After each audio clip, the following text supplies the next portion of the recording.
শিবানী, বসো মা।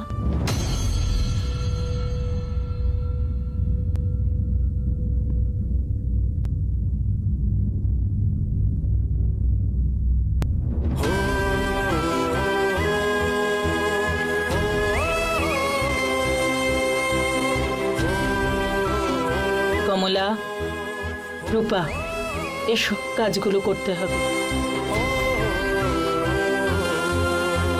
কমলা, কি বললাম, এসো। রূপা, তুমিও এসো। রূপা,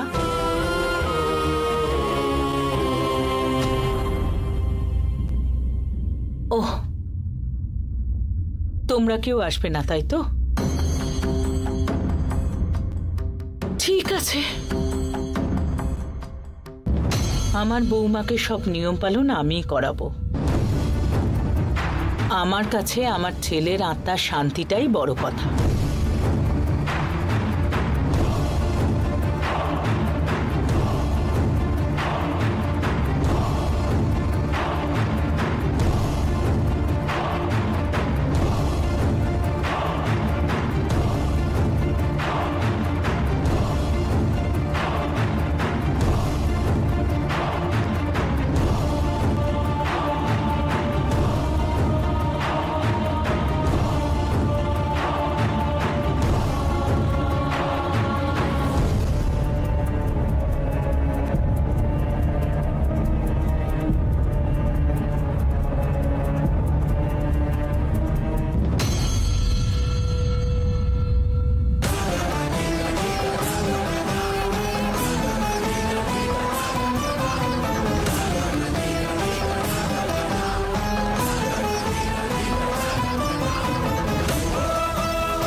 রূপা, ওকে নিয়ে যা তুই।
আমার মঙ্গলসূত্রে যদি হাত দেন তাহলে কিন্তু ভালো হবে না।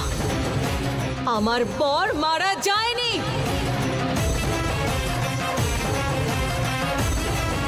আমার বর মারা যায়নি, যায়নি, যায়নি। কতবার বলতে হবে সবাইকে এক কথা? কেন কেউ এটা বোঝার চেষ্টা করছে না? আর একবার যদি কেউ আমার কাছে এসে এই নিয়ম পালন করতে হবে, ওই নিয়ম পালন করতে হবে বলে, তাহলে খুন করে ফেলবো তাকে। কিন্তু আমি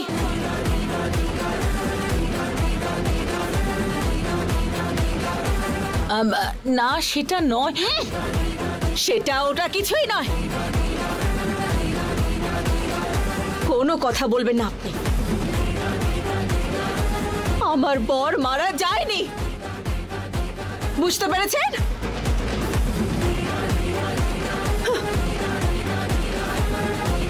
দিদি,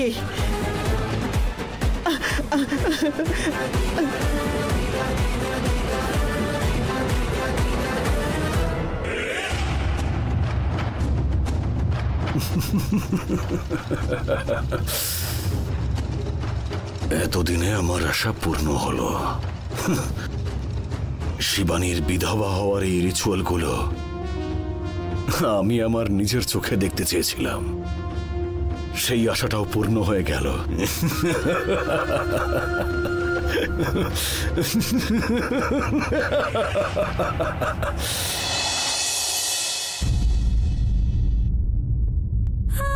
আয় দিদি, আয় না দিদি। দুর্গা, কেমন আছিস? আমি ভালো নেই রে, আমার খুব কষ্ট হচ্ছে, কান্নাও পাচ্ছে। এরা সবাই ভুলভাল বলছে, আমার না খুব ভয়ও করছে। তাই আমি তোকে ডাকলাম। এখন কি হয়েছে? কেন ভয় পাচ্ছিস তুই? বাবা মায়ের সাথে যতক্ষণ আছে মায়ের অনেক কষ্ট হবে এরকম বললো। কেন?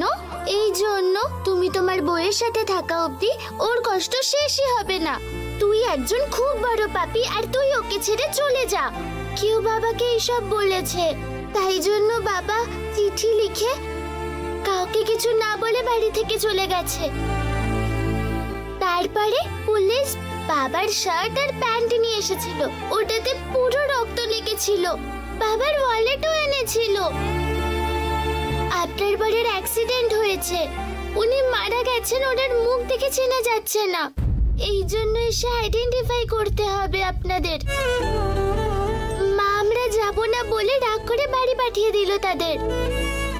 কিন্তু এই পুলিশগুলো আবার এলো, মা আবার বউকে পাঠিয়ে দিল।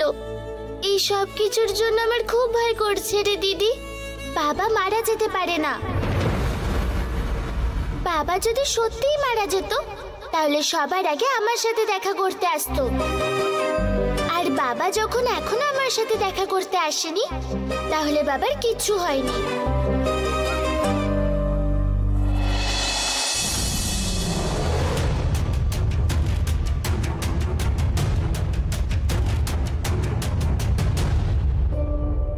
জানো তো মামা, রোদের হাত থেকে বাঁচতে গিয়ে ফুটন্ত জলে ঝাঁপ দিয়েছি।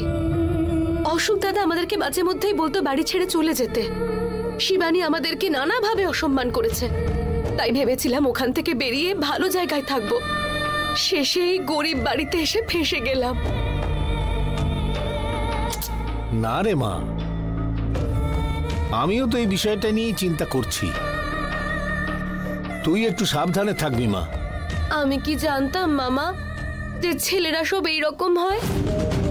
আগে যদি আমি কোনো ছেলের সঙ্গে মিশতাম বা প্রেম করতাম, ঘুরতাম, তাহলে তো জানতাম।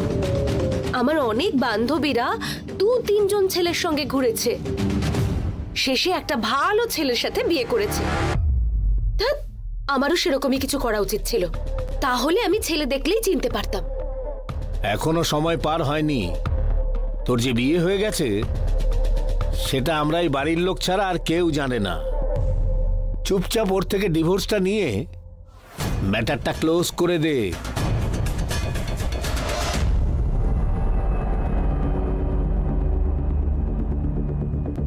শয়তানের নাম করার সঙ্গে সঙ্গেই শয়তান এসে হাজির হয়েছে।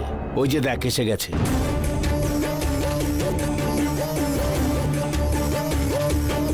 আচ্ছা, আমি তোমাদেরকে একটা বিষয় জিজ্ঞাসা করছি, তোমরা কি মানুষ নাকি পশু বলো তো?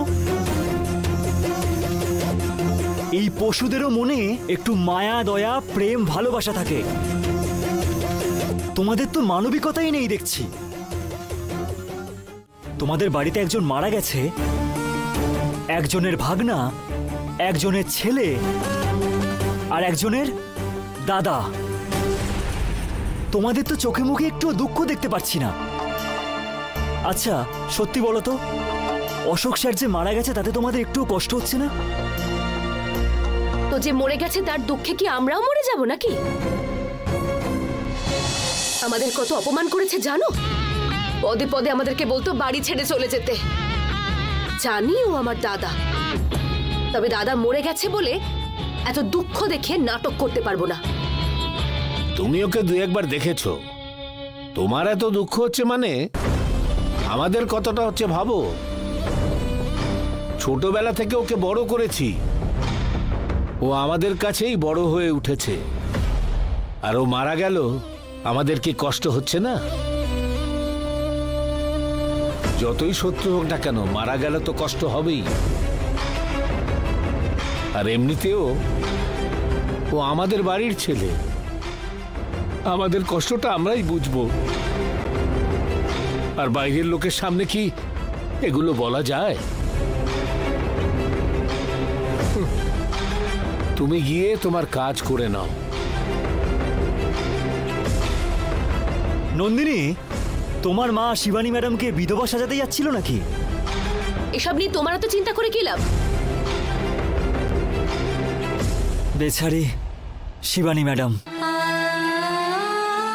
তোমাদের কারোর ভালো হবে না। ছাড়ো তো, খালি মুখে বড় বড় কথা, অকর্মণ্য একটা।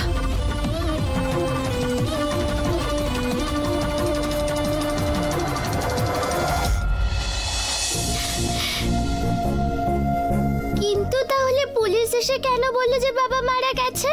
হয়তো অন্য কোনো বডি দেখে বাবার বডি বলে মনে করেছে ওরা। তাহলে বাবার জামা ওই লোকটার গায়ে কি করে গেল? বাবার ওয়ালেটই বা ওর কাছে কি করে এলো? বাবার জামা বদলে ওয়ালেটটা ওই লোকটার গায়ে বা কোনো ব্যাগে রেখে দিয়েছিল হয়তো, অথবা সুটকেসে রেখেছিল। ওটাকে হয়তো চুরি করে নিয়ে এসেছিল, তাই হয়তো বাবার জিনিসগুলো ওর কাছে আছে। এরকম হয়ে থাকলে তো সত্যিই ভালো বল। আমার মতে সেরকম কিছুই হয়নি। বাবা তো মারা যায়নি, মারা গেলে আমি আগে জানতে পারতাম। ঠিক আছে, বাবা যদি এসে তোকে কিছু বলে তাহলে কিন্তু তুই আমাকে বলবি। তুই এইভাবে বলিস না রে দুর্গা, বাবার কিচ্ছু হয়নি। তুই বরং মাকে সাহস দে। আমি কি বলবো মাকে গিয়ে? দরকার নেই দিদি, আমি মাকে বলে দেব। ঠিক আছে, তাহলে এখন আমি আসছি।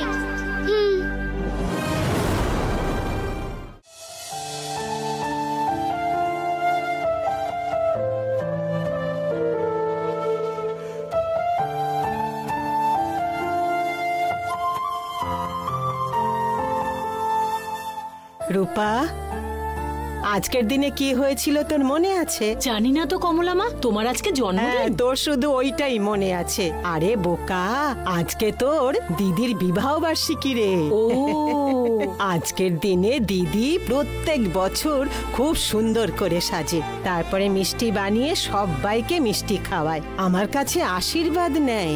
কত ভালো ছিল রে পুরনো দিনগুলো, মনে আছে কি তোর? হ্যাঁ কমলা মা, দাদাবাবু মারা যায়নি সেই কথাটাই দিদি বিশ্বাস করুক।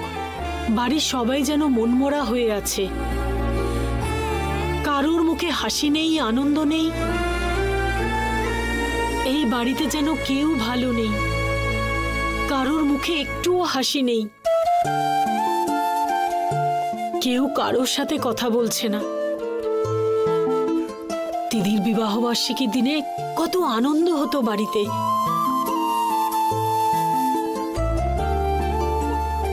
বেচারি আজকে পরবে বলে শাড়িটা কিনেছিল।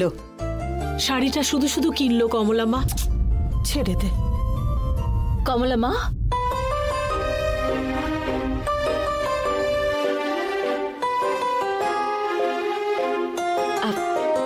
কমলা মা, আমায় কেমন লাগছে দেখতে? কি হলো কমলা মা, কথা বলছো না যে? আমাকে ভালো লাগছে না বুঝি? হ্যাঁ, খুব সুন্দর, একেবারে রাজকুমারী। কমলা মা, আজকের দিনটার কথা মনে আছে তো? জানি গো, আজকে তোমার বিবাহ বার্ষিকী তো? হ্যাঁ কমলা মা, তাহলে আশীর্বাদ করো আমাকে। আশীর্বাদ করি চিরকাল খুশিতে থাকো।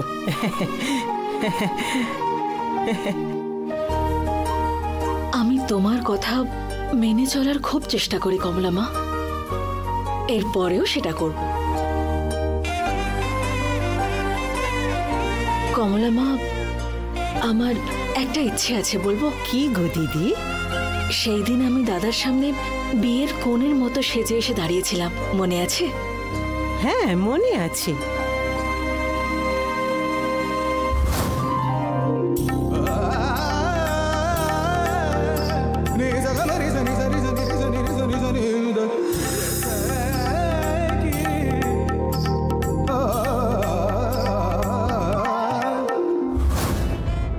আজও আমাকে একদম সেই দিনের মতোই গয়নাগাটি পরিয়ে রেডি করাবে? কেন জানি আজ খুব ইচ্ছে করছে কমলা মা। নিশ্চয়ই সাজাবো। দিদি, সত্যি বলছো তো? হ্যাঁ কমলা মা, কেন বিশ্বাস হচ্ছে না আমার কথা? আমার ইচ্ছে পূরণ করবে না? আমি সেটা বলেছি? একদম না, সাজিয়ে দেব। সাজাবেই তো, সাজাবে।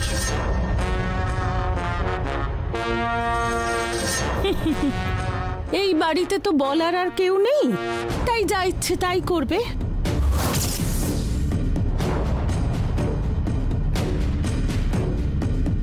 কমলা, অশোকের ফটোর সামনে প্রদীপ জ্বালানোর জন্য আমি এসেছি, আর এখানে এসে দেখছি তো অন্য ঘটনাই ঘটছে।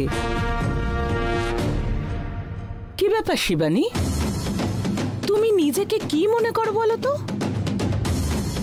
বর মারা গেছে দুদিনও হয়নি, তুমি এখনো সেই আগের মতো করে সাজগোজ করছো? বড়রা যে শাস্ত্র মেনে নিয়মগুলো বানিয়েছে সেটা মানো তো তুমি?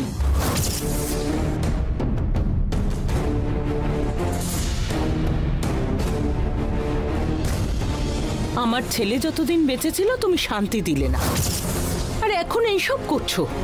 তোমার মেয়ে মারা গিয়ে অতৃপ্ত আত্মার মতো ঘুরে বেড়াচ্ছে, আমার ছেলেও অতৃপ্ত আত্মা হয়ে ঘুরে বেড়াক, সেটাই তুমি চাও, তাই না?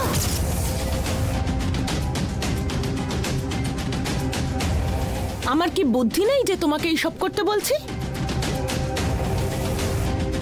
আমি সেদিন অত কিছু বললাম, তারপরেও তুমি এইভাবে সেজেগুজে থাকো কি করে? এখন বুঝতে পারছি যে মুখে বলে কিছু হবে না।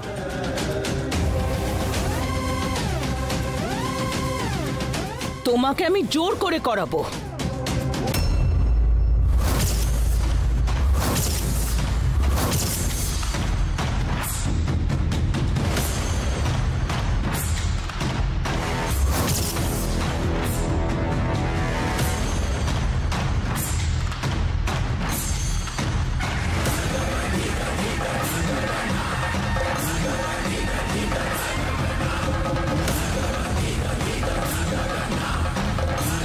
এরপর থেকে আমার মঙ্গলসূত্র, আমার সিঁদুর, এই সমস্ত কিছু নিয়ে যদি মন্তব্য করতে আসেন,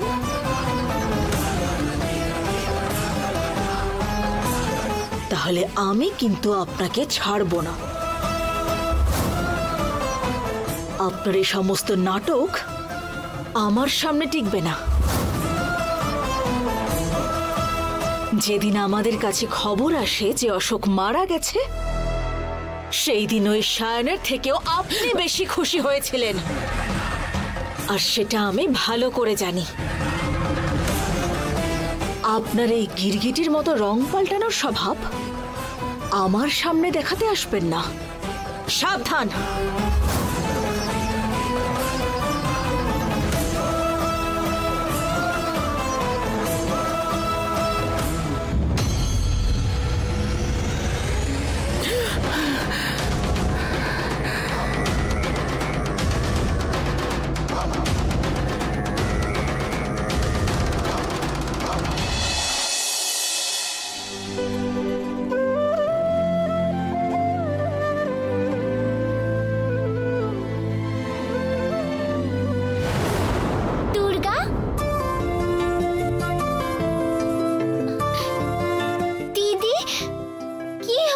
টেনশন কেন করছিস? তুই তো জানিসই দিদি, বাবার বিষয়টা এখনো ক্লিয়ার হয়নি। বাবা বেঁচে আছে সেটা তো তুই বলছিস, কিন্তু এখানে মাকে সবাই বিধবা নিয়ম পালন করাচ্ছে। সাদা শাড়ি পরিয়েছিল, মা অন্য শাড়ি পরলে অনুজা ঠাম্মি এসে বকছে মাকে। বাবা কোথায় আছে আর কি হয়েছে কিচ্ছু বুঝতে পারছি না। খুব কষ্ট হচ্ছে রে আমার দিদি।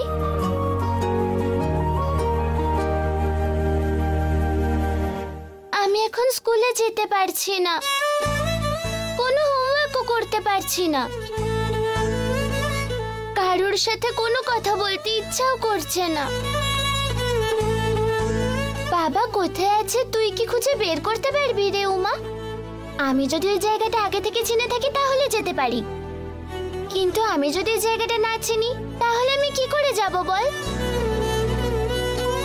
আমি আত্মা হয়ে থাকলেও আমার শক্তির তো একটা সীমা আছে বল। তাহলে এখন কি করবি রে তুই? বাবার ডেড বডি পেয়েছে পুলিশ এরকম বলছে, ওটা গিয়ে দেখে আইডেন্টিফাই করতে হবে। তখন আমি বুঝতে পারবো যে বাবা মারা যায়নি। তারপরে পুলিশকে এমন ভয় দেখাতে হবে যাতে বাবা কোথায় আছে সেটা খুঁজে বের করে। এখন নতুন অনেক টেকনোলজি এসেছে,